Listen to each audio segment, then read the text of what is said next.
আমন্ত্রণ দুপুরের বাংলাদেশের শুরুতেই শিরোনাম জানাবো। আইএমএফ এর শর্তে আবারও বাড়তে পারে ডলারের বিনিময় মূল্য, আসছে পদ্ধতিগত সংস্কার, মূল্যস্ফীতি উস্কে যাওয়ার শঙ্কা। গত 2 সপ্তাহ যেমন আছে 126-27 চলে গেছে, ওই জায়গায় চলে যায় অফিসিয়ালি ডেপ্রিসিয়েট করে, তাহলে কিন্তু এই মরার উপর খাড়ার ঘা হবে। বুয়েট শিক্ষার্থী নিহতের প্রতিবাদে আজও ক্যাম্পাসের সহপাঠীদের বিক্ষোভ, অবিলম্বে দোষীদের শাস্তি নিশ্চিতের দাবি। আমরা এই হত্যাকাণ্ডের দৃষ্টান্তমূলক শাস্তি দাবি করছি। আহতদের চিকিৎসা সম্পূর্ণ ব্যয়ভার অবশ্যই বিবাদী পক্ষকে বহন করতে হবে।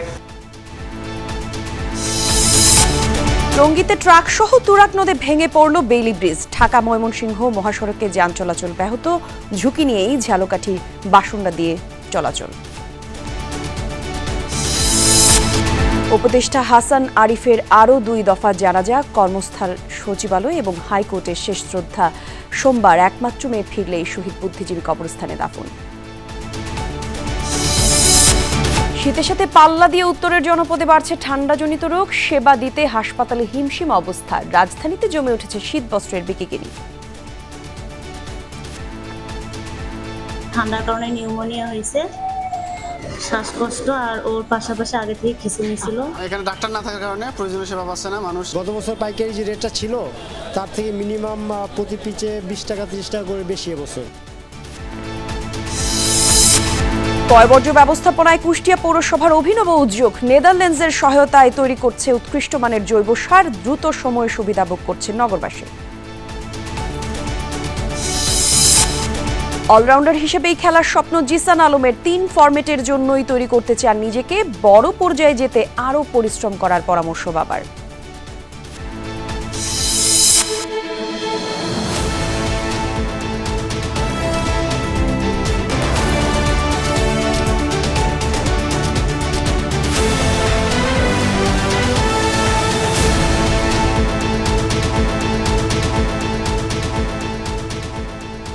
দেখছিলেন শিরোনামগুলো, এছাড়াও দেশ বিদেশের আরও খবর নিয়ে দুপুরের বাংলাদেশে আপনাদের সঙ্গে থাকছি আমি জান্নাতুল কলি। ডলারের বিনিময় হার বাজার দরের সাথে সমন্বয়ের শর্ত দিয়েছে আন্তর্জাতিক মুদ্রা তহবিল আইএমএফ। দাম নির্ধারণের নতুন ট্রলিং পেগের কথাও বলছে সংস্থাটি। বিষয়টি পর্যালোচনা করছে বাংলাদেশ ব্যাংক। এর পরপরই নতুন বিনিময় হার নির্ধারণ হবে। বিশ্লেষকরা বলছেন, উচ্চ মূল্যস্ফীতির এই সময়ে বিনিময় হার বৃদ্ধি হবে মরার ওপর খাড়ার ঘা, আর তাই শর্ত নিয়ে আইএমএফ এর সাথে আলোচনা করার পরামর্শ তাদের। ঋণের শর্ত হিসেবে ডলারের বিনিময় হার বাজার দরের উপর ছেড়ে দেওয়ার কথা বলেছিল আন্তর্জাতিক মুদ্রা তহবিল আইএমএফ। শর্ত মেনে বেঁধে দেওয়া বিনিময় হার থেকে সরে আসার চেষ্টা করে বাংলাদেশ ব্যাংক। দাম নির্ধারণের সিদ্ধান্ত প্রথমে ব্যাংকগুলোর উপর ছেড়ে দেওয়া হলেও পরে ক্রলিং পেগ ঘোষণা করে নিয়ন্ত্রক সংস্থা। গত মে মাসে একবারে 7 টাকা বাড়িয়ে 117 টাকা নির্ধারণ করা হয়। এরপর বেশ কিছুদিন 120 টাকার আশেপাশে লেনদেন হয়। সম্প্রতি আবারও অস্থির হয়ে উঠেছে ডলারের দাম। অনেক ব্যাংক রেমিটেন্স কিনছে 125 থেকে 126 টাকায়, ফলে ঋণপত্র খুলতে প্রতি ডলারে গুনতে হচ্ছে 126 টাকার বেশি, আর খোলা বাজারে লেনদেন হচ্ছে 127 টাকার উপরে। এমন অবস্থায় প্রশ্ন উঠেছে ট্রলিং পেগের কার্যকারিতা নিয়েও। আমাদেরও মনিটরিং সিস্টেম বলছে যে ডলারের রেট একটু ঊর্ধ্বমুখী রয়েছে, তো এর কারণ আসলে আমরা নিজেরা খুব যেটা অনুমান করতে পারছি যে ডেফিনেটলি চাহিদা বেড়ে গেছে, যে কারণে আপার লিমিট আর লোয়ার লিমিট যেটা আমরা সেট করে দিয়েছিলাম এর মধ্যে হয়তো ব্যাংকগুলো থাকতে পারছে না। ইতিমধ্যে এটা নিয়ে বাংলাদেশ ব্যাংক কাজ করছে, আমরা পর্যবেক্ষণে রেখেছি, এবং আমরা আসলে এই ক্রলিং পেগটাকে আরেকটা নতুন নাম দিয়ে নিউ ক্রলিং পেগ এরকম একটা সিস্টেম নিয়ে একটা কর্মরেখা আমাদের এখানে ঠিক করা হয়েছে। বিশ্লেষকরা বলছেন, এমনিতেই উচ্চ মূল্যস্ফীতির কারণে কষ্টে আছে সাধারণ মানুষ। আইএমএফ এর শর্ত মেনে নতুন ক্রলিং পেগ বাস্তবায়নে ডলারের দাম বাড়ানো হলে মূল্যস্ফীতি নিয়ন্ত্রণে আনা আরও কঠিন হবে বলেও মনে করেন তারা। যে অস্থিরতাটা দেখছি ডলারের মার্কেটে, এটা আসলে কাম্য ছিল না। আমাদের কন্ট্রোলে না আসে তাহলে কিন্তু ডেপ্রিসিয়েশন অবধারিত হয়ে যাবে। মূল্যস্ফীতি যেখানে ক্রমাগত বাড়ছে, সেখানে যদি 117 টাকার ক্রলিং পেগ বা মার্কেটে 119-20 টাকায় মোটামুটি কেনা বেচা হচ্ছিল, সেটা যদি গত 2 সপ্তাহ যেমন আছে 126-27 চলে গেছে, ওই জায়গায় চলে যায় অফিসিয়ালি ডেপ্রিসিয়েট করে, তাহলে কিন্তু এই মরার উপর খাড়ার ঘা হবে। রমজান সামনে রেখে আমদানি বৃদ্ধির পাশাপাশি রিজার্ভ বাড়াতে বাংলাদেশ ব্যাংক ডলার কেনায় বাজার অস্থির হয়েছে বলেও মনে করেন অর্থনীতিবিদরা। আইএমএফেরই একটা শর্ত ছিল যে এই নেক্সট ট্রেঞ্চটা আসার আগে রিজার্ভটাকে বাড়াতে হবে। আইএমএফের এই শর্তটা মানার যে প্রচেষ্টা, সেটার কারণে ডলার কেনার মাধ্যমে ডলারের ডিমান্ড বেড়ে গেছে। এখন এই আইএমএফের এই শর্তটা মানাটা এই সময়ে আসলে কতটা জরুরি সেটা একটু ভেবে দেখার বিষয় ছিল। আমার মনে হয় এই জায়গাটায় হয়তো আইএমএফের সাথে একটু নেগোশিয়েট করা যেত। ডলার নিয়ে বাজারে যেন আতঙ্ক তৈরি না হয় সেজন্য বাংলাদেশ ব্যাংকে উদ্যোগ নেওয়ার পরামর্শ বিশ্লেষকদের। আলমগীর হোসেন, যমুনা নিউজ, ঢাকা। রাজধানীর ৩০০ ফিটে প্রাইভেট কার চাপায় বুয়েট শিক্ষার্থী মাসুদ হত্যাকাণ্ডের সর্বোচ্চ শাস্তির ৫ দফা দাবি ঘোষণা করেছে বুয়েট শিক্ষার্থীরা। দুপুরে বুয়েটের ক্যাম্পাসের বাইরে শিক্ষার্থীরা অবস্থান কর্মসূচি পালন করে। এ সময় সংবাদ সম্মেলনে ৫ দফা ঘোষণা করেন তারা। হত্যাকাণ্ডের বিচার ছাড়াও আহতদের চিকিৎসায় বিবাদী পক্ষকে ব্যয় বহন, নিহত মাসুদের পরিবারকে ক্ষতিপূরণ প্রদান, সড়কে নিরাপত্তা নিশ্চিত এবং তদন্তে বাধা প্রদানের চেষ্টা করলে তার বিরুদ্ধে আইনানুগ ব্যবস্থা গ্রহণের দাবি জানায় শিক্ষার্থীরা। সংবাদ সম্মেলন শেষে একটি প্রতিবাদী মিছিল বের করে শিক্ষার্থীরা।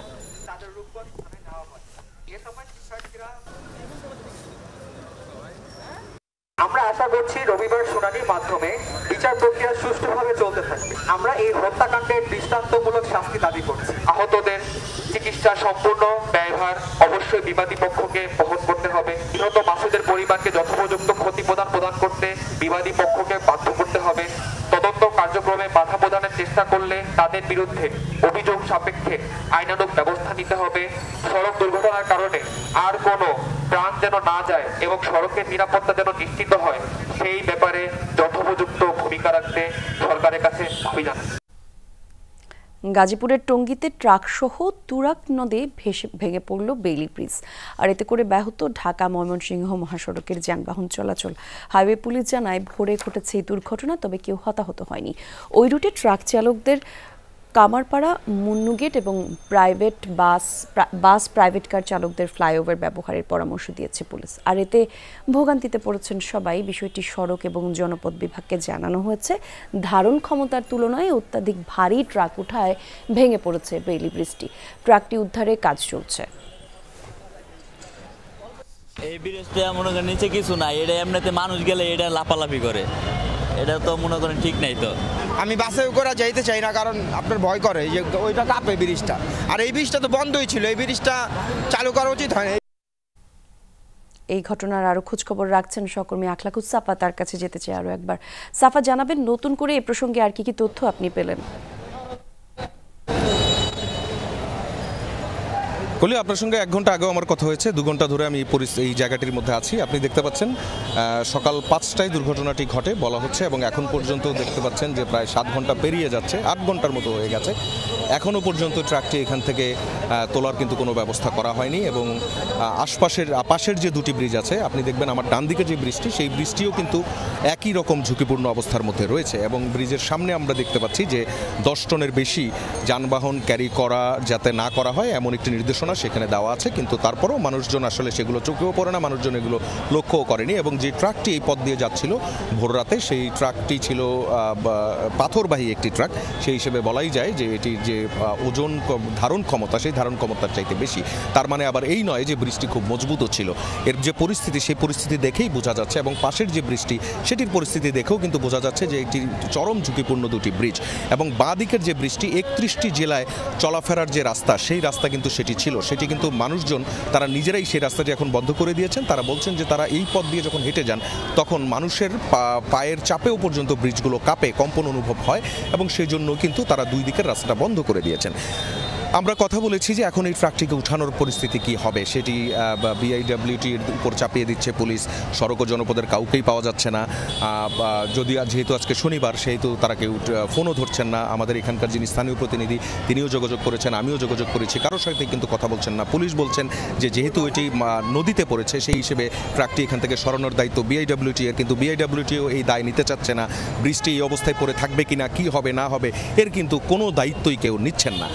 এবার আসি যে আপনি ধারণা করতে পারেন বৃষ্টি অনেক পুরনো কিনা। না, আসলে বৃষ্টি সেই অর্থে পুরনো না। আপনি জানেন যে মাথার উপরে যে বিআরটি ফ্লাইওভারটি আছে, সেই বিআরটি ফ্লাইওভার যখন করা হয় তখন যখন নির্মাণ কাজ চলছিল প্রায় 5 থেকে 6 বছর আগে, তখন অস্থায়ীভাবে এই ব্রিজ দুটি নির্মাণ করা হয়েছিল এবং এগুলোকে পরবর্তীতে আরও টেকসই করে মজবুত করে এই ব্রিজগুলো রাখার কথা ছিল, কিন্তু এরপর আর সেই কাজ ধরা হয়নি। ঝুঁকিপূর্ণ অবস্থায় ছিল ব্রিজগুলো এবং আজ একটি দুর্ঘটনা ঘটলো। মানুষজন এখানকার যেটি বলছেন যে এই ঘটনাটি যদি ভোর রাতে না ঘটে, ঘটনাটি যদি সকালে অথবা দিনের বেলার কোনো এক সময় ঘটতো, তাহলে কিন্তু বড় ধরনের যে প্রাণহানি এবং হতাহতের মতো ঘটনাগুলো ঘটতো। কারণ এই পথ দিয়ে আপনি দেখতে পাচ্ছেন যে ঠিক পাশের বৃষ্টি দিয়েও কিন্তু একটি বাস যাচ্ছে, অর্থাৎ যাত্রীবাহী বাস।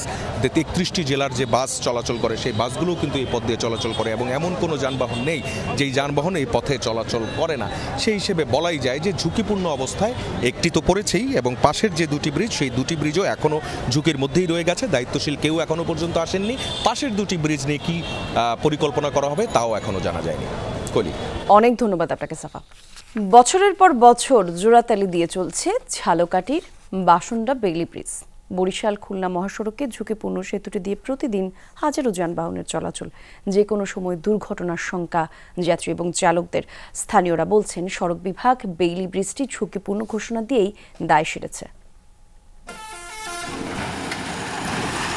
বেইলি সেতু জুড়ে অসংখ্য জোড়াতালি, ভারী যান চলাচলের সময় দুলতে থাকে ব্রিজটি। দীর্ঘদিন ধরে এমন ঝুঁকিপূর্ণ অবস্থায় ঝালকাঠির বাসন্ডা বেইলি সেতু। বরিশাল খুলনা মহাসড়কে ঝালকাঠির বাসন্ডা নদীর ওপর বেইলি ব্রিজটি নির্মাণ করা হয় 80-র দশকে। 7 বছর আগে সেতুটি ঝুঁকিপূর্ণ ঘোষণা করে সড়ক বিভাগ, কিন্তু নির্মাণ হয়নি নতুন ব্রিজ। পদ্মা ও বেকুটিয়া সেতু চালুর পর এই পথে যান চলাচল আরও বেড়েছে, যে কোনো সময় দুর্ঘটনার শঙ্কা যাত্রী ও চালকদের। এই ব্রিজটা হচ্ছে আমরা জন্মের পর থেকে এরকমের আমি দেখতেছি, এইরকমই চলতেছে। আমরা গাড়ি নিয়ে যাই ঠিকই, কিন্তু অনেক ঝুঁকিপূর্ণ অবস্থায় আমরা যাচ্ছি। ব্রিজের পাশে আমাদের বাসা, আমরা এই শব্দে এখানে নামাজ পড়তে পারি না এবং বাসায় ঘুমাতে পারি না। বেইলি সেতুটি সংস্কার করতে প্রতি বছরই সরকারি অর্থ ব্যয় হয়। বারবার আশ্বাসের পরও নতুন সেতু নির্মাণ না করায় ক্ষুব্ধ স্থানীয়রা। যখন একটা বড় ট্রাক যায়, ঠিক আছে, তখন এই জায়গাটা ওই জায়গাটা ছুটে যায়, আবার এটা রিপেয়ার করে। এই ব্রিজ দেখায় লক্ষ লক্ষ টাকা, কোটি কোটি টাকা হাতে নিয়েছে। অতি দ্রুত ঢালাই ব্রিজ করা উচিত, দরকার, নাইলে তো আমাদের অনেক সমস্যা। সড়ক ও জনপথের নির্বাহী প্রকৌশলী বলছেন, নতুন সেতু নির্মাণের জন্য পরীক্ষা নিরীক্ষা শেষে ডিজাইনের জন্য পাঠানো হয়েছে। সেতুটির আমাদের ফিজিবিলিটি স্টাডি এবং হাইড্রোলজি মরফোলজি স্টাডি ইতিমধ্যে সম্পন্ন হয়েছে এবং আমরা ডিজাইনের জন্য আমরা প্রেয়ার দিয়েছি। ডিজাইন প্রাপ্তি সাপেক্ষে আমরা প্রকল্পের কাজ শুরু করব। শুধু বাসন্ডা সেতুই নয়, ঝালকাঠিতে আরও 17টি বেইলি ব্রিজ ও 112টি কালভার্ট ঝুঁকিপূর্ণ। এসব স্থানে নতুন অবকাঠামো নির্মাণে উদ্যোগের কথাও জানিয়েছে সড়ক বিভাগ। জাহিদ হাসান, যমুনা নিউজ। উপদেষ্টা হাসান আরিফের তৃতীয় জানাজা সম্পূর্ণ হয়েছে। সকাল 11টার পর হাইকোর্ট প্রাঙ্গণে দ্বিতীয় জানাজা অনুষ্ঠিত হয়। এরপর বেলা 12টার পর সচিবালয়ে তৃতীয় জানাজা অনুষ্ঠিত হয়। জানাজায় অংশ নেন উপদেষ্টার ছেলে প্রধান বিচারপতি Syed Rifat Ahmed, chief prosecutor Tajul Islam, AB পার্টির সদস্য সচিব মুজিবুর রহমান সহ আরও অনেকে। আগামী পরশু সোমবার মিরপুর শহীদ বুদ্ধিজীবী কবরস্থানে তাকে দাফন করা হবে। এর আগে গতকাল রাতে তার প্রথম নামাজে জানাজা অনুষ্ঠিত হয়। এতে অংশ নেন প্রধান উপদেষ্টা ডক্টর মোহাম্মদ ইউনূস সহ রাষ্ট্রের গুরুত্বপূর্ণ ব্যক্তিবর্গ। শুক্রবার বিকেলে হৃদক্রিয়া বন্ধ হয়ে রাজধানীর ল্যাবিড হাসপাতালে মারা যান উপদেষ্টা হাসান আরিফ। যারা ওনাকে চিনত তারা অত্যন্ত ভালো বন্ধু এবং অভিজ্ঞ বন্ধুকে আমরা হারিয়েছি। মহান করুণাময় আল্লাহ তাআলার নিকট পরজগতের জন্য শান্তি পান, উনি যেন বেহেশতের জায়গা পান, সেটা আমরা আল্লাহ তাআলার প্রার্থনা করতে পারি। 23/12/2024 তারিখে তাকে সমাহিত করা হবে বুদ্ধিজীবী কবরস্থানে। ওনার এই দীর্ঘ পেশাগত জীবনে জ্ঞাত বা অজ্ঞাতভাবে আপনাদের কারো মনে কষ্ট থাকলে আপনারা ওনাকে মাফ করে দিবেন।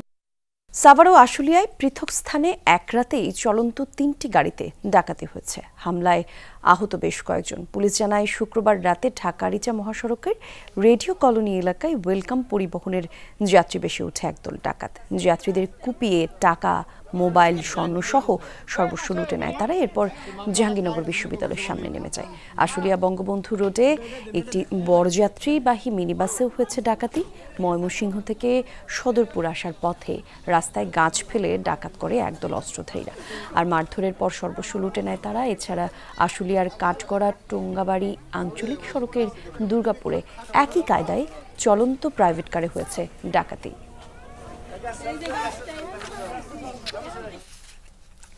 শীতের সাথে পাল্লা দিয়ে বাড়ছে রোগবালাই। লালমনিরহাট আর ঠাকুরগাঁওয়ে হাসপাতালে রোগীদের চাপ। আক্রান্তদের বেশিরভাগই শিশু। নিউমোনিয়া, সর্দি, জ্বর সহ নানা রোগে ভুগছে তারা। আর সহ্য সংকটের সাথে অপরিচ্ছন্ন পরিবেশে বাড়ছে কষ্ট। লালমনিরহাট সদর হাসপাতাল। আউটডোরে রোগী ও তাদের স্বজনদের ভিড়, লম্বা লাইন। ভর্তিও হচ্ছে অনেকে। আক্রান্তদের বেশিরভাগই শিশু আর বৃদ্ধ। নিউমোনিয়া, সর্দি, কাশি সহ ঠান্ডাজনিত নানা রোগে ভুগছে তারা। শিশু ওয়ার্ডে রোগীর চাপ সবচেয়ে বেশি। অব্যবস্থায় বাড়ছে কষ্ট। টিকিট কাটছি, লাইনে দাঁড়াচ্ছি, তা এখনো লাইন শেষ হয় নাই। বাবু একটু বেশি সমস্যা, ঠান্ডার কারণে নিউমোনিয়া হয়েছে, শ্বাসকষ্ট, আর ওর পাশাপাশি আগে থেকে খিঁচুনি ছিল। এখানে যেগুলো আমাদের ওষুধ আছে সেগুলো এখান থেকেই পাচ্ছি, আর যেগুলো নাই আমরা বাইরে থেকে নিয়ে আসি, এখানে ওনাদের কাছে সেবা নিচ্ছি।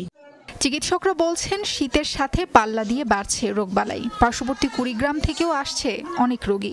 আউটডোরে প্রতিদিন গড়ে সেবা নিচ্ছে 800 থেকে 900 রোগী। জরুরি অবস্থা যাদের, তাদের ভর্তি করা হচ্ছে হাসপাতালে। শ্বাসকষ্ট, নিউমোনিয়া সহ বিভিন্ন শীতজনিত রোগের প্রকোপ বৃদ্ধি পাচ্ছে। আমাদের হাসপাতালেও রোগীর সংখ্যা বৃদ্ধি পাচ্ছে, তবে সেটা আমাদের নিয়ন্ত্রণের মধ্যে আছে এবং আমাদের এই শীতজনিত রোগের যেসব ওষুধপত্র দরকার সেগুলো আমাদের সাপ্লাই আছে। উত্তরের আরেক জনপদ ঠাকুরগাঁও। জেলার 250 শয্যা হাসপাতালের শিশু ওয়ার্ড 45 শয্যার। তার বিপরীতে ভর্তি রয়েছে প্রায় 150। বহির্বিভাগে রোগীর চাপ আরো বেশি। সোমবার থেকে আমার বাচ্চাটার খুব পাতলা পায়খানা, কমতেছে না, তো মানে অনেক সিরিয়াস হয়ে গেছে, তখন আমরা এখানে নিয়ে আসছি। আমার বাবুটার হলো ডায়রিয়া। এই রোগীর চাপের কারণে আমরা কালকে থেকে সিট পাই নাই, আমরা ফ্লোরে আছি। এখানে যে পরিষ্কার পরিচ্ছন্নতা সেভাবে করা হচ্ছে না, আর চিকিৎসা সেবা মানসম্মত খুবই খারাপ বর্তমান অবস্থায়। আমি একটা 5 টাকা সিরিজটাও পাচ্ছি না, যে বাইরে থেকে কিনে আনতে হয়েছে। সম্পূর্ণ ওষুধগুলো বাইরে থেকে। চিকিৎসকরা বলছেন আক্রান্তদের বেশিরভাগই শিশু, তাই সন্তানদের সুরক্ষায় অভিভাবকদের আরো সচেতন থাকার তাগিদ দিচ্ছেন তারা। ক্যানুলা করতে, ম্যানেজ করতে এক একটা রোগীর পিছনে কমপক্ষে আধা ঘন্টা সময় লাগে। সেই তুলনায় আমরা যে নার্স আছি, সেই নার্স সেবা দেওয়া আমাদের পক্ষে সম্ভব না। রোগীর অভিভাবককে বলবো, আপনারা বাসায় অবহেলা করবেন না। যদি দেখেন যে বাচ্চা সর্দি কাশির পাশাপাশি বুকের দুধ টেনে খেতে পারছে না, ঘুমোতে পারছে না বা শ্বাসকষ্ট হচ্ছে, দেরি না করে দ্রুত হাসপাতালে চলে আসবে। শিশুদের স্বার্থে এবং জনগণের স্বার্থে আমাদের সেবা অব্যাহত রাখছি। আমরা সর্বোচ্চ চেষ্টা করছি যেন এখানে একটি শিশু বিনা চিকিৎসায় বা কোনো অপচিকিৎসায় মৃত্যু না ঘটে। সকালে কনকনে ঠান্ডার সাথে হিমেল হাওয়া, সাথে থাকছে ঘন কুয়াশাও। সাবরিনা লিজা, যমুনা নিউজ। শীতের দাপট ক্রমেই বাড়ছে, আর সেই সাথে পাল্লা দিয়ে জমে উঠেছে শীতের পোশাকের বাজার। তবে এবছর কাপড়ের যোগান কম, তাই দামও বাড়তির দিকে। দোকানীদের দাবি, তারাও কিনেছেন বেশি দামে। এদিকে শীতের মাত্রা বিবেচনায় এবছর উলের গরম কাপড়ের চাহিদা সবচেয়ে কম। আর বাজার ঘুরে বিস্তারিত জানাচ্ছেন সুমাইয়া ঐশী, ক্যামেরায় ছিলেন আল আমিন তালুকদার। ডিসেম্বর শেষ হতে মাত্র কয়েকটা দিন বাকি। ধীরে ধীরে জেঁকে বসছে শীত, তাই শরীর উষ্ণ রাখতে হাল ফ্যাশনের সঙ্গে তাল মিলিয়ে জমে উঠছে শীতের কেনাকাটা। বেলা গড়াতেই রাজধানীর নিউ মার্কেটে দেখা গেল ক্রেতাদের উপচে পড়া ভিড়। পছন্দের রং, ফেব্রিক আর ডিজাইনের জ্যাকেট, সোয়েটার, হুডি বেছে নিচ্ছেন ক্রেতারা। আবহাওয়া অফিসের পূর্বাভাস, গতবারের চেয়ে এবছর কিছুটা বেশি হতে পারে শীতের দাপট, তাই বেশিরভাগ ক্রেতারই ভরসা উলের পোশাক। তবে পোশাকের রং আর ধরন বাছাইয়ে অনেকেরই আছে নিজস্ব পছন্দ। শাল দেখতে আসছি, একটু লং টাইপের সোয়েটার যেগুলো, সেগুলাই দেখবো। উলের কাপড় বেশি পছন্দ, আর কালারের মধ্যে একটু উজ্জ্বল কালার বেশি পছন্দ। ঢাকা যেহেতু শীত কম, সেক্ষেত্রে ডেনিমটা প্রিফার করি বেশি। উইন্টারটা তো বেশি মনে হয় উলটাই বেশি ভালো হবে সবার জন্য। মাথার টুপিওয়ালা ছেলেদের বাচ্চাদের ওটা বেশি পছন্দ। এবছর গরম পোশাকের দাম নিয়ে ক্রেতাদের মধ্যে দেখা দিয়েছে অসন্তোষ। বিক্রেতারা বলছেন এবছর যোগান কম, তাই দামও কিছুটা বাড়তির দিকে। যেই শার্ট আমরা কিনছি ধরুন না 200 টাকা, ওই শার্ট কিন্তু এখন 250 টাকা, তাহলে ওই শার্টটা আমাদের বেচা করতে হবে 400 টাকা বেচতে হবে। দোকান ভাড়া আছে, স্টাফ আছে, খরচ আছে, সব মিলিয়ে কিন্তু আমরা এই বছর খুবই খারাপ আছি। যেই পরিমাণ কাপড়ের চাহিদা আছে ওই পরিমাণ কাপড় মার্কেটে নাই, কিন্তু দাম ঠিক আছে, দাম বেশি না। যেগুলো স্পোর্টের মাল ওগুলার একটু দাম বেশি, আর নর্মালটার দাম কমে আছে। এদিকে সন্ধ্যা হতেই জমে ওঠে রাজধানীর ফার্মগেটের শীত বস্ত্রের বাজার। এখানেও শীত পোশাকের দাম নিয়ে ক্রেতা বিক্রেতাদের আছে ভিন্ন মত। গত বছরে যেটা কিনছি 80 টাকায়, সেগুলো এখন 120 টাকা চলতেছে। সবকিছু দাম যেহেতু একটু বেশি মনে হচ্ছে, তো আর কি মানে দামাদামি করে কিনতে হচ্ছে। গত বছর পাইকারি যে রেটটা ছিল তার থেকে মিনিমাম প্রতি পিচে 20 টাকা 30 টাকা করে বেশি এবছর। ইভেন মালও পাওয়া যাচ্ছে না, কোনো কালেকশনই নাই।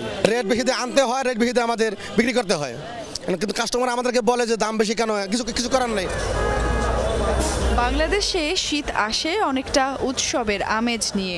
নতুন চালের পিঠা, খেজুর রস ছাড়াও শীতে বাহারি পোশাক কেনাকাটাও এই উৎসবেরই অংশ। তাই শীত পোশাকের দাম স্বাদ আর সাধ্যের মধ্যেই যেন থাকে সেই প্রত্যাশা সাধারণ মানুষের। সুমাইয়া ঐশী, যমুনা নিউজ, ঢাকা। দেশের বিভিন্ন টেলিভিশন চ্যানেলে কর্মরত ব্রডকাস্ট জার্নালিস্টদের অংশগ্রহণে চলছে ব্রডকাস্ট জার্নালিস্ট সেন্টার বিজেসির ৫ম সম্প্রচার সম্মেলন। সকালে সেগুনবাগিচা আন্তর্জাতিক মাতৃভাষা ইনস্টিটিউটের অডিটোরিয়ামে এই সম্মেলন শুরু হয়। প্রধান অতিথি সাংবাদিক শফিক রেহমান সহ অন্যান্যরা অতিথিদের সাথে নিয়ে জাতীয় সঙ্গীতের সাথে পতাকা উড়িয়ে আনুষ্ঠানিক উদ্বোধন করা হয়। পরে জুলাই আগস্ট গণঅভ্যুত্থানে নিহত শহীদদের জন্য শ্রদ্ধা জানিয়ে দাঁড়িয়ে 1 মিনিট নীরবতা পালন করা হয়।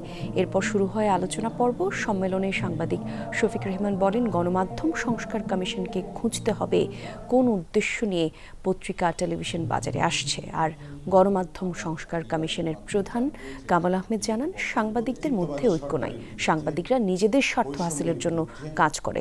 ডিজিটাল নিরাপত্তা আইনে আনুষ্ঠানিকভাবে বাতিলের দাবি জানান তিনি। মুগ্ধ আর ফিরবে না, সিদ্ধ আছে, তার বড় ভাই দীপ্তও আছে। এই দীপ্ত যে ঘোষণা আছে দিয়েছে ইকোনমিক্স, তার জন্য আমি সত্যি বাংলাদেশে একজন নাগরিক হিসেবে গর্বিত বোধ করি। সংস্কারের এই কাজটা খুব বড় কাজ হবে। অন্তর্বর্তী সরকার আশু করণীয় হিসাবে কিছু করুক, আর রাজনৈতিক সরকার দীর্ঘ সময়ের জন্য দীর্ঘমেয়াদী সংস্কারগুলো করুক, সেটা আমরা প্রত্যাশা করব। একটি গণতান্ত্রিক সমাজের বুনিয়াদ তথ্য অধিকার, সেই অধিকার শক্তিশালী করার পথে এগোবে দেশ, শক্তিশালী হবে গণমাধ্যম, এই আশাবাদ ব্যক্ত করছি আজকের এই সম্মেলনে। গণমাধ্যম কর্মীরা না থাকলে জুলাই আগস্টের গণঅভ্যুত্থান সফল হতো না বলে জানিয়েছেন আন্দোলনে নিহতের স্বজনরা। সকালে সম্প্রচার সম্মেলন 2024-এ শহীদ পরিবারের সদস্যরা বলেন, সাংবাদিকদের উপর যেন আর কোনো অত্যাচার না হয় তা নিশ্চিত করতে হবে অন্তর্বর্তী সরকারকে।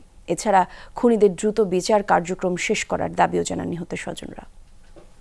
আমার সবার কাছে আহ্বান থাকবে, সবাই যে যার যার জায়গা থেকে সংস্কার কাজে এগিয়ে আসুন। এবং আমরা জানি, নিজে যদি সংস্কার না হতে পারি, নিজেকে যদি সংস্কার না করতে পারি, দেশের সংস্কার কাজও আমি আমার অবদান রাখতে পারবো না। ওরে যে এইভাবে মারছে, ওরা হত্যা আমি বিচার চাই।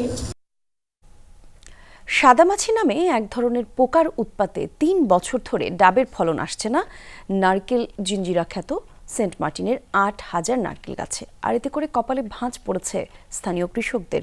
বন্ধ হয়ে গেছে আয়ের অন্যতম পথ। গত 1 বছরেই মারা গেছে 3 শতাধিক গাছ। পোকার উপদ্রব তো আছেই, অপরিকল্পিত স্থাপনা, লবণাক্ততা বৃদ্ধি এবং পরিচর্যার অভাবেই এমন সংকট বলে মত বিশেষজ্ঞদের।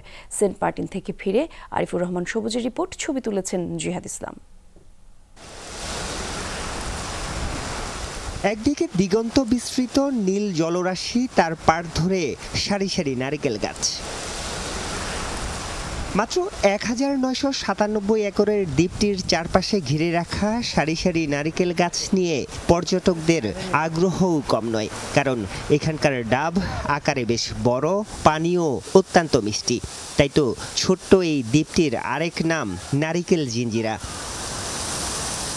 তবে গেল 3 বছর ধরে সেই ডাবের স্বাদ নিতে পারেননি পর্যটকরা, কারণ হোয়াইট ফ্লাই নামে এক ধরনের মাছির আক্রমণে এ সময়ে কোনো গাছেই আসেনি ডাবের ফলন। মনে করেন 25 টাকা তোমার 1 টাকা থেকে 50টা 30টা এরকম আনতো, এখন 3 বছর হয়ে গেছে, ওখানটা একটা গাছের থেকে একটা নামে, 2টাই নামে, 3টাই নামে এরকম। ওইটা হালাই বেরাম হয়েছে, একটা হালাই বেরাম হয়ে ওই গাছের মানে মাথাতে দিকে মানে উঁচু হয়ে গেছে, গাছের মাঝে মানে ব্যারাম হয়ে গেছে। সেন্ট মার্টিনের প্রতিটি ঘরেই আছে ছোট ছোট নারিকেলের বাগান। এই মাছের উৎপাতে কতটা বিপদে দ্বীপের বাসিন্দারা তার উদাহরণ দক্ষিণ কোনাপাড়ার এই কৃষক। 3 দফায় দেয়া ফলনে 1.5 শতাধিক গাছ থেকে বছরে এই কৃষকের আয় হতো 1.5 থেকে 2 লাখ টাকা, কিন্তু গেল 3 বছরে পাননি কানাকড়িও। আগে অনেকে সংসার চালাইতে না বিক্রি করি, এখন চালাতে পারি তো গাছের না জন্য দিলে। স্থানীয়রা বলছেন ফলন আসার আগে নারকেলের পাতার নিচে বসে রস চুষে খায় এই মাছি, এরপর ধীরে ধীরে মরে যায় ডালপাতা। ঐতিহ্যগতভাবে এই দ্বীপটিতে ছিল প্রায় শতাধিক প্রজাতির গাছ। এখন কেওড়া এবং এসব নারিকেল গাছ ছাড়া সবই বিপন্ন। নতুন করে এই নারিকেল গাছেও দেখা দিয়েছে সাদা মাছির প্রকোপ। বিশেষজ্ঞরা বলছেন মানব সৃষ্ট অত্যাচার বন্ধ করা না হলে দ্বীপের সবকিছুই ধ্বংস হয়ে যাবে। কৃষি অধিদপ্তর এখানে একটু দেখতে পারেন যেটা কেন হচ্ছে এবং এখানে কৃষকদের কোনো পরিচর্যার সমস্যাগুলো আছে কিনা, সেগুলোকে হয়তো সহজেই কোনো ইন্টারভেনশন করলে সহজেই হয়তো এটা অ্যাড্রেস করা যাবে। লবণাক্ততা একটা কারণ হতে পারে, বিভিন্ন ধরনের পোকামাকড়ের উপদ্রব হতে পারে এবং জলবায়ু পরিবর্তনের কারণে পোকামাকড় বেড়ে যাবে, এটা একটা প্রতিষ্ঠিত তথ্য। স্থানীয়দের হিসাবে এক যুগ আগেও দ্বীপটিতে ছিল 10 থেকে 12,000 নারকেল গাছ, কিন্তু এখন অবশিষ্ট রয়েছে মাত্র 7 থেকে 8,000। আরিফুর রহমান সবুজ, যমুনা নিউজ, সেন্ট মার্টিন। পয়বর্জ্য আর উচ্ছিষ্ট নয়, বরং তা থেকে তৈরি হচ্ছে উৎকৃষ্ট মানের জৈব সার। দেশজুড়ে ব্যাপক চাহিদাও তৈরি হয়েছে। স্যানিটেশন উপ আইন 2020 এবং স্যানিটেশন ভিশন 2027 প্রণয়ন করে পয়বর্জ্য ব্যবস্থাপনা এবং নগর স্যানিটেশন কার্যক্রমে এমন চমক দেখিয়েছে কুষ্টিয়া পৌরসভা। আর এতে সহায়তা করেছে আন্তর্জাতিক উন্নয়ন সংস্থা এসএনভি নেদারল্যান্ডস। কয়েক বছর আগেও যেখানে খোলামেলাভাবে নিষ্কাশন করা হতো পয়বর্জ্য, সেখানে সাম্প্রতিক সময়ে পরিবেশ বান্ধব ও যান্ত্রিক উপায়ে অপসারণ করা হচ্ছে বাসাবাড়ির পয়বর্জ্য। সেই বর্জ্য নিয়ে আবার ধাপে ধাপে প্রক্রিয়ার মাধ্যমে তৈরি হচ্ছে জৈব সার। বাসার সেপটিক ট্যাঙ্ক ভরে গেলে পৌরসভায় গিয়ে একটি আবেদন করলেই সময় মতো পৌঁছে যায় পয়ঃনিষ্কাশন গাড়ি। দ্রুত সময়ে এই সেবায় সুবিধা ভোগ করছে নগরবাসী।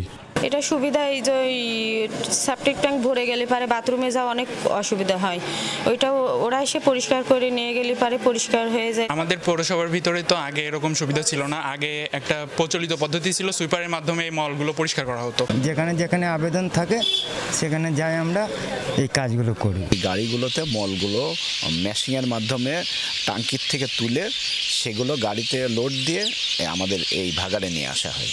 একদিকে যেমন পয়ঃনিষ্কাশন ঝামেলাহীন সেবা পাচ্ছে পৌরবাসী, অন্যদিকে কেন্দ্রীয় বাস টার্মিনালের মতো পাবলিক প্লেসেও নির্মাণ করা হয়েছে স্বাস্থ্যসম্মত টয়লেট, যেখানে নারীদের জন্য রয়েছে বিশেষ সুবিধা। এখানে 2 জন ডিউটি করে, সবসময় 2 বেলা করে পরিষ্কার পরিচ্ছন্ন করে রাখে। প্রতিবন্ধী মহিলারা আসলে তাদের সহযোগিতা করা লাগে, ধরে নিয়ে যাওয়া লাগে, তাদের দেখানো লাগে। মহিলার দিকে আমি এটা সহযোগিতা করে দেয়। বহুত জায়গায় গেছি, বহুত ডিস্ট্রিক্টে গেছি, তবে এরকম পরিষ্কার পরিচ্ছন্নতা কোথাও পাই নাই। ভালোই লাগছে পরিবেশটা দেখে। জৈব সার তৈরির পুরো কার্যক্রম হচ্ছে পৌর ভাগাড়ে। পয়ঃবর্জ্য সংগ্রহ ও ব্যবস্থাপনার মাধ্যমে বর্জ্যকে সম্পদে পরিণত করেছে এরাস ভেঞ্চার নামের একটি প্রতিষ্ঠান। এর মাধ্যমে আয় হচ্ছে পৌরসভারও। পৌর বর্জ্য যে একটা আপদ যে পাহাড়ের মতো জমে যাচ্ছে দিন দিন, এটাকে আমরা রিকভারি করে একটা সম্পদের রূপদান করব, মাটির স্বাস্থ্যের জন্য একটা সয়েল কন্ডিশনার হিসাবে কাজ করবে। এবং আল্লাহর অশেষ মেহেরবানি যে আমাদের প্রোডাক্টটা যারা একবার কিনে তারা বারবার কিনতেছে। বর্জ্য থেকে তৈরি সার মাটির জন্য ভালো এবং বেশি ফলন দিতে সক্ষম, তাই এর পরিধি বাড়ানোর তাগিদ দিয়েছেন কৃষি কর্মকর্তা। যেহেতু আমাদের মাটির স্বাস্থ্যটা ফিরে আনতে হবে, তার জৈব সার ব্যবহার করতে হবে, অন্যদিকে আমাদের বেশি উৎপাদন বাড়াতে হবে, যার কারণে আমরা কৃষকদেরকে উদ্বুদ্ধ করে যাচ্ছি এই ধরনের সার ব্যবহারের জন্য এবং এই ধরনের উৎপাদনকারী আরও উদ্যোক্তা তৈরির জন্য আমরা তাদের পরামর্শ দিচ্ছি যারা এই ধরনের উদ্যোক্তা আর বেশি তৈরি হয় এবং তারা বেশি সার তৈরি করবে এবং এটা মাটিতে ব্যবহার হবে। এসএনভি নেদারল্যান্ডের সার্বিক সহায়তায় বর্জ্য পরিণত হয়েছে সম্পদে, সেই সাথে নগরবাসীর জন্য একটি টেকসই পয়ঃবর্জ্য ব্যবস্থাপনা ও স্যানিটেশন সেবা প্রক্রিয়া স্থাপন করা সম্ভব হয়েছে। রুহুল আমিন বাবু, যমুনা নিউজ, কুষ্টিয়া। অনূর্ধ্ব-19 নারী এশিয়া কাপের খবর জানাবো। ফাইনালের লড়াইয়ে রোববার বাংলাদেশের অনূর্ধ্ব-19 দলের মুখোমুখি হবে ভারত অনূর্ধ্ব-19 দল। কুয়ালালামপুরে সকাল 7:30টায় শুরু হবে ম্যাচটি। শনিবার নেপালকে 9 উইকেটের বড় ব্যবধানে উড়িয়ে দিয়ে প্রথমবারের মতো ফাইনালের টিকিট নিশ্চিত করে ইয়ং টাইগ্রেসরা। বৃষ্টির কারণে ম্যাচের পরিধি নেমে আসে। 11 ওভারে টসে হেরে ব্যাট করতে নেমে 8 উইকেটে 54 রান সংগ্রহ করে নেপালের অনূর্ধ্ব-19 নারী দল এবং জবাবে ব্যাট করতে নেমে 1 উইকেট হারিয়ে 7 বল হাতে রেখেই জয় তুলে নেন বাংলাদেশ। আর সর্বোচ্চ 26 রান এসেছে ফাহমিদা ছোঁয়ার ব্যাট থেকে। এদিকে গ্রুপ পর্বে শতভাগ সাফল্য থাকলেও সুপার 4-এ ভারতের কাছে হোঁচট খায় ইয়ং টাইগ্রেসরা। আর তাই ফাইনালে মধুর প্রতিশোধ নিতে দৃঢ় প্রতিজ্ঞ পুরো দল। ভবিষ্যতে জেনুইন অলরাউন্ডার হিসেবে খেলার স্বপ্ন জিসান আলমের। আর শুধু টি-20তে নয়, 3 ফরম্যাটেই জন্যই নিজেকে তৈরি করতে চান তিনি। এনসিএল লিগ পর্বে সিলেটের হয়ে সর্বোচ্চ রান করলেও বাবা সাবেক ক্রিকেটার জাহাঙ্গীর আলম বলেন বড় পর্যায়ে যেতে করতে হবে আরও বেশি পরিশ্রম, আর সেই সাথে এখনই ছেলেকে পরিণত মানতে নারাজ তিনি। শাহিন আলমের তোলা ছবিতে হাসান আল মারুফের প্রতিবেদনে থাকছে বিস্তারিত। 1 সেঞ্চুরি, 2 50 আর সর্বোচ্চ 22 ছক্কায় 281 রান, সব মিলে কেমন কাটলো জিসান আলমের এনসিএল টি-20? একটা ভালো টুর্নামেন্ট শেষ করতে পারছি, যেহেতু আমরা বাদ হয়ে গেছি 7টা ম্যাচই আলহামদুলিল্লাহ ভালো খেলতে পারছি। আমার যে পারফরমেন্সটা এটা হয়তো বা নিজের স্যাটিসফ্যাকশন আসছে, বাট টিমটা আমি সেমিফাইনালে উঠতে পারিনি, খুবই খারাপ লাগতেছে। যদি টিমটা উপরের দিকে উঠতো, সেমিফাইনালে খেলতো, তাহলে মাশাআল্লাহ খুবই ভালো লাগতো। এখন পর্যন্ত টুর্নামেন্টের সর্বোচ্চ রান সংগ্রাহক জিসান, বাবা হিসেবে আপনার কাছে কেমন লাগছে, সেটা কতটা গর্বের? এই টুর্নামেন্টে ভালো খেলছে, এখন পর্যন্ত হাইয়েস্ট স্কোরে আছে। আমি আশা করি আমি তো আরো বেশি চাই, আরো বেশি রান করুক।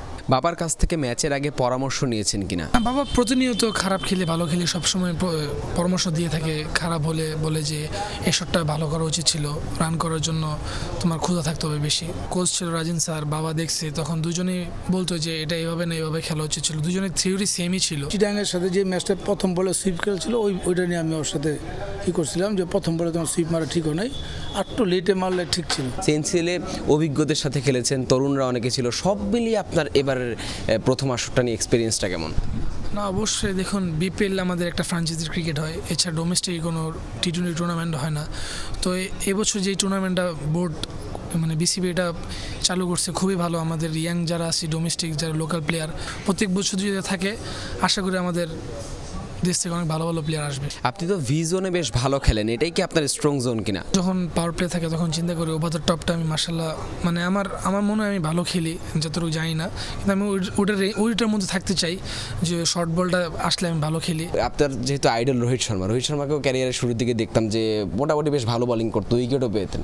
সেই জায়গা থেকে আপনি শুধু ব্যাটসম্যান হিসেবেই আসলে নিজেকে রাখতে চান, নাকি পরবর্তীতে ব্যাটিং অলরাউন্ডার হওয়ার স্বপ্ন আছে? না অবশ্যই, আমি ছোটোবেলা থেকে বোলিং করে আসতেছি, আমার মানে বোলিংয়ের অ্যাবিলিটি আছে, তো আমি প্র্যাকটিস করি এটা নিয়ে। যদি টিমের দরকার পড়ে তখন 2-3 ওভার বা 4 ওভার বোলিং করার আমি অ্যাবিলিটি রাখি। এখন শর্টার ভার্সন বা ওয়ানডে ক্রিকেট খেলতে হলে, হোয়াইট বলে ক্রিকেট খেলতে হলে অলরাউন্ডার খুবই দরকার। তো পারফরমেন্স হয়তো একদিন ব্যাটিং খারাপ হতে পারে, তখন বোলিং দিয়ে কাভার করা যাবে, বা বোলিং খারাপ হলে ব্যাটিং দিয়ে কাভার করা যায়। অলরাউন্ডার অনেক ইম্পর্টেন্ট হোয়াইট বলের ক্রিকেটে আর কি। আপনি তো আগ্রাসী ব্যাটিং করেন, আক্রমণাত্মক ব্যাটিং, যেটা টি-20 ক্রিকেটের সাথে সবচেয়ে বেশি যায়। নিয়ার ফিউচারে আপনি কি কোনো স্পেসিফিক ফরম্যাট বেছে নেবেন কিনা, নাকি সব ফরম্যাটই স্বাচ্ছন্দ্য বোধ করবেন? না, অ্যাজ এ ক্রিকেট প্লেয়ার যেহেতু হয়েছি, সব ফরম্যাটে ক্রিকেটটা খেলা খুবই দরকার। টেস্ট, ওয়ানডে, টি-20 কোনো স্যাটিসফ্যাকশন আসা যাবে না নিজের মধ্যে। ধন্যবাদ। হাসান আল মারুফ, যমুনা স্পোর্টস, সিলেট। ভারত পাকিস্তান ম্যাচের জন্য সীমান্তে স্টেডিয়াম তৈরির পরামর্শ দিয়েছেন পাকিস্তানি ব্যাটার আহমেদ শেহজাদ, আর যেখানে দুই দেশের জন্য আলাদা প্রবেশপথ রাখার আহ্বান জানান তিনি। সম্প্রতি আইসিসির চ্যাম্পিয়ন্স ট্রফিতে পাকিস্তান দল পাঠাতে ভারত সরকার অস্বীকৃতি জানানোয় এসব কথা বলেন শেহজাদ। এদিকে নানা নাটকীয়তার পর আইসিসির ইভেন্টে ভারত পাকিস্তান ম্যাচ নিরপেক্ষ ভেন্যুতে করার সিদ্ধান্ত নিয়েছে আইসিসি। রাজনৈতিক বৈরিতায় বলি হচ্ছে ভারত পাকিস্তান ক্রিকেট দ্বৈরথ। সম্পর্কের বরফ না গলার কারণে প্রায় এক যুগের বেশি সময় ধরে বন্ধ রয়েছে দুদেশের মধ্যকার দ্বিপাক্ষিক সিরিজ। খেলাধুলাকে রাজনীতির সাথে অনেকে মেলাতে না চাইলেও ঘুরে ফিরে ভারত পাকিস্তানের মধ্যে সেই রাজনীতি জেঁকে বসেছে প্রকটভাবে, যা সবশেষ আঁচটি লেগেছে চ্যাম্পিয়ন্স ট্রফির আয়োজনকে কেন্দ্র করে। আয়োজক দেশ হিসেবে পাকিস্তানের নাম থাকলেও সেখানে যেতে দল পাঠাতে অনুমতি দেয়নি ভারত সরকার। তাই ঘুরে ফিরে এশিয়া কাপের আদলে চ্যাম্পিয়ন্স ট্রফি ও হাইব্রিড মডেলে আয়োজন করতে যাচ্ছে আইসিসি। এদিকে পাকিস্তান ও বৈশ্বিক টুর্নামেন্টগুলোতে ভারতে দল পাঠাতে অস্বীকৃতি জানিয়েছে, যে কারণে ভারত ও পাকিস্তানে 2024 সাল থেকে 2027 সাল পর্যন্ত সকল টুর্নামেন্ট হাইব্রিড মডেলে হবে বলে নিশ্চিত করেছে আইসিসি।